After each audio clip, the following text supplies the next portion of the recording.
ओम श्री परमात्मने नमः। चौथा अध्याय।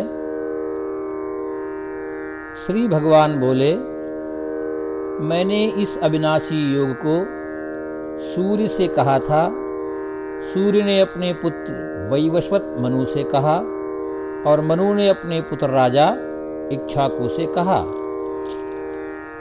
हे परंतप अर्जुन, इस प्रकार परंपरा से प्राप्त इस योग को राजऋषियों ने जाना, किंतु उसके बाद वह योग बहुत काल से इस पृथ्वी लोक में लुप्त हो गया। तू मेरा भक्त है और प्रिय सखा है, इसलिए वही यह पुरातन योग आज मैंने तुझको कहा है, क्योंकि यह बड़ा ही उत्तम रहस्य है, अर्थात गुप्त रखने योग्य विषय है। अर्जुन बोले, आपका जन्म तो अर्वाचीन अभी हाल का है और सूर्य का जन्म बहुत पुराना है, अर्थात कल्प के आदि में हो चुका था। तब मैं इस बात को कैसे समझूं कि आप ही ने कल्प के आदि में सूर्य से ये योग कहा था। तब श्री भगवान बोले, हे परंतप अर्जुन, मेरे और तेरे बहुत से जन्म हो चुके हैं, उन सबको तू नहीं जानता, किंतु मैं जानता हूं।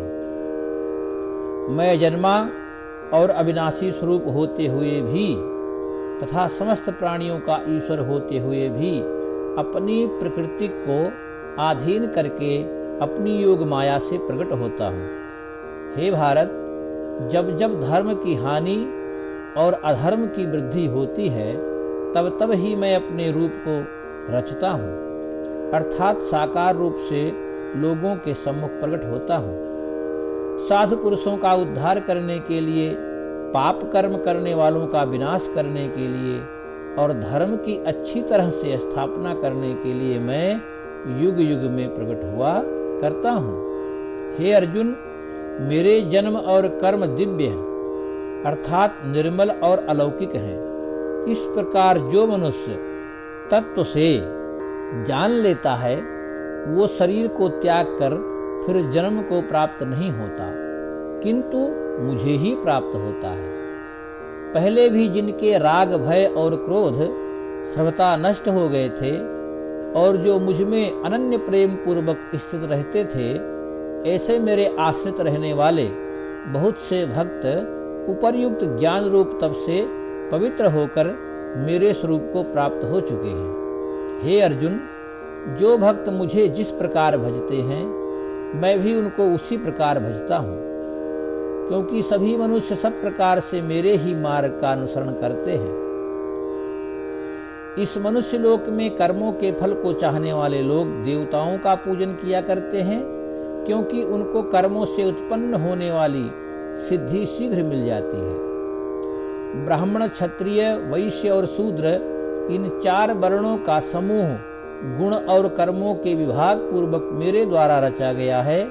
इस प्रकार उस सृष्टि रचनादि कर्म का कर्ता होने पर भी मुझ अविनाशी परमेश्वर को तू वास्तव में अकर्ता ही जान। कर्मों के फल में मेरी सिप्रहा नहीं है, मतलब चाह नहीं है, आसक्ति नहीं है, इसलिए मुझे कर्म लिप्त नहीं करते। इस प्रकार जो मुझे तत्व से जान लेता है, वो भी कर्मों से नहीं बनता। पूर्व काल में मुमुक्षुओं ने भी इस प्रकार जानकर ही कर्म किए हैं, इसलिए तू भी पूर्वजों द्वारा सदा से किए जाने वाले कर्मों को ही कर। कर्म क्या है और अकर्म क्या है, इस प्रकार इसका निर्णय करने में बुद्धिमान पुरुष भी मोहित हो जाते हैं। इसलिए वह कर्म तत्व मैं तुझे भली भांति समझाकर कहूंगा, जिसे जानकर तू अशुभ से अर्थात कर्म बंधन से मुक्त हो जाएगा। कर्म का स्वरूप भी जानना चाहिए और अकर्म का स्वरूप भी जानना चाहिए तथा विकर्म का स्वरूप भी जानना चाहिए, क्योंकि कर्म की गति गहन है। जो मनुष्य कर्म में अकर्म देखता है और जो अकर्म में कर्म देखता है, वो मनुष्यों में बुद्धिमान है और वो योगी समस्त कर्मों को करने वाला है। जिसके संपूर्ण शास्त्र सम्मत कर्म बिना कामना और संकल्प के होते हैं तथा जिसके समस्त कर्म ज्ञान रूप अग्नि के द्वारा भस्म हो गए हैं, उस महापुरुष को ज्ञानी जन भी पंडित कहते हैं। जो पुरुष समस्त कर्मों में और उनके फल में आसक्ति का सर्वथा त्याग करके संसार के आश्रय से रहित हो गया है और परमात्मा में नित्य तृप्त है, वो कर्मों में भली भांति बरतता हुआ भी वास्तव में कुछ भी नहीं करता।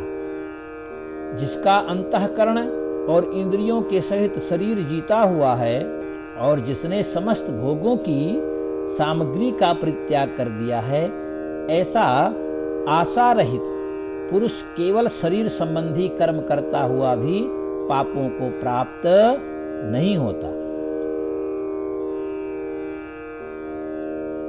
जो बिना इच्छा के अपने आप प्राप्त हुए पदार्थ में सदा संतुष्ट रहता है, जिसमें ईर्ष्या का सर्वथा अभाव हो गया है, जो हर्ष शोक आदि द्वंद्वों से सर्वथा अतीत हो गया है, ऐसा सिद्धि और असिद्धि में सम रहने वाला कर्म योगी कर्म करता हुआ भी उनसे नहीं बनता।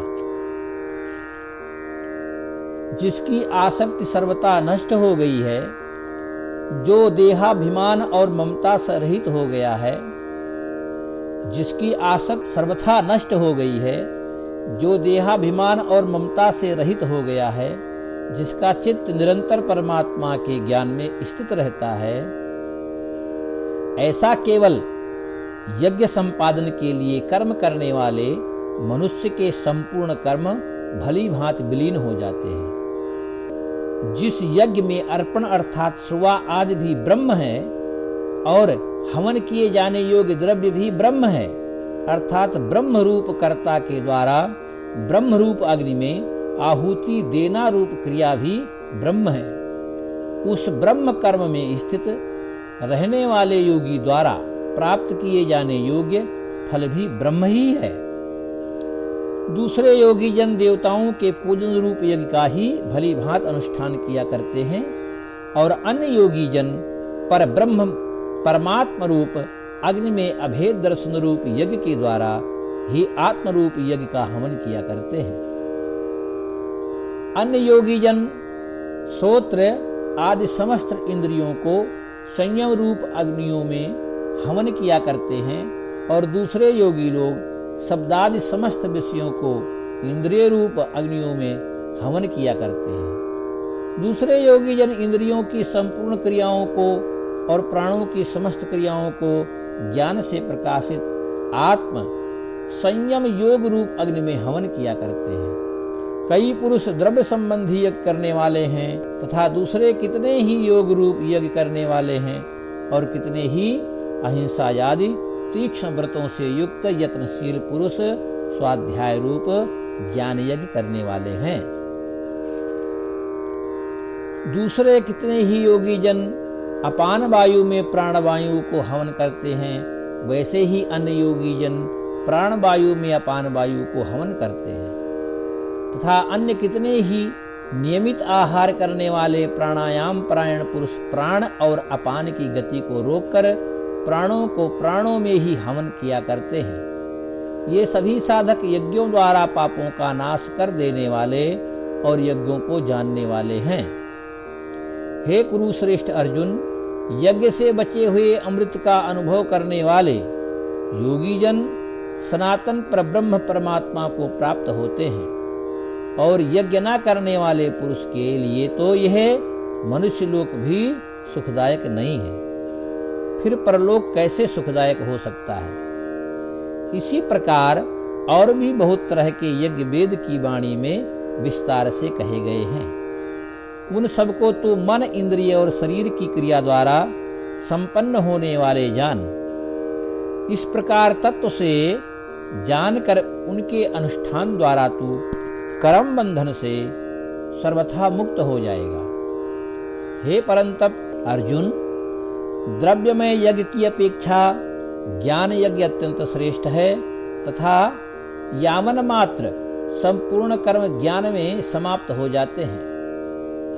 उस ज्ञान को तू तत्वदर्शी ज्ञानियों के पास जाकर समझ उनको भली भांति दंडवत प्रणाम करने से, उनकी सेवा करने से और कपट छोड़कर सरलता पूर्वक प्रश्न करने से वे परमात्म तत्व को भली भांति जानने वाले ज्ञानी महात्मा तुझे उस तत्व ज्ञान का उपदेश करेंगे, जिसको जानकर फिर तू इस प्रकार मोह को नहीं प्राप्त होगा।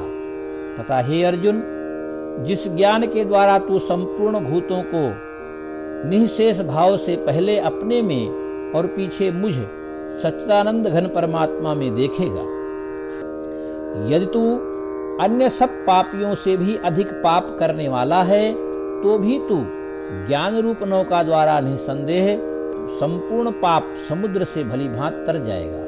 क्योंकि हे अर्जुन, जैसे प्रज्वलित अग्नि ईंधनों को भस्ममय कर देता है, वैसे ही ज्ञान रूप अग्नि संपूर्ण कर्मों को भस्ममय कर देता है। इस संसार में ज्ञान के समान पवित्र करने वाला निसंदेह कुछ भी नहीं है। उस ज्ञान को कितने ही काल से कर्मयोग द्वारा शुद्धांतःकरण हुआ मनुष्य अपने आप ही आत्मा में पा लेता है। जितेंद्रिय साधन परायण और श्रद्धावान मनुष्य ज्ञान को प्राप्त होता है तथा ज्ञान को प्राप्त होकर वह बिना विलंब के तत्काल ही भगवत प्राप्ति रूप परम शांति को प्राप्त हो जाता है। विवेकहीन और श्रद्धा रहित संशय युक्त मनुष्य परमार्थ से अवश्य भ्रष्ट हो जाता है। ऐसे संशय युक्त मनुष्य के लिए ना यह लोक है, न परलोक है और ना सुख ही है।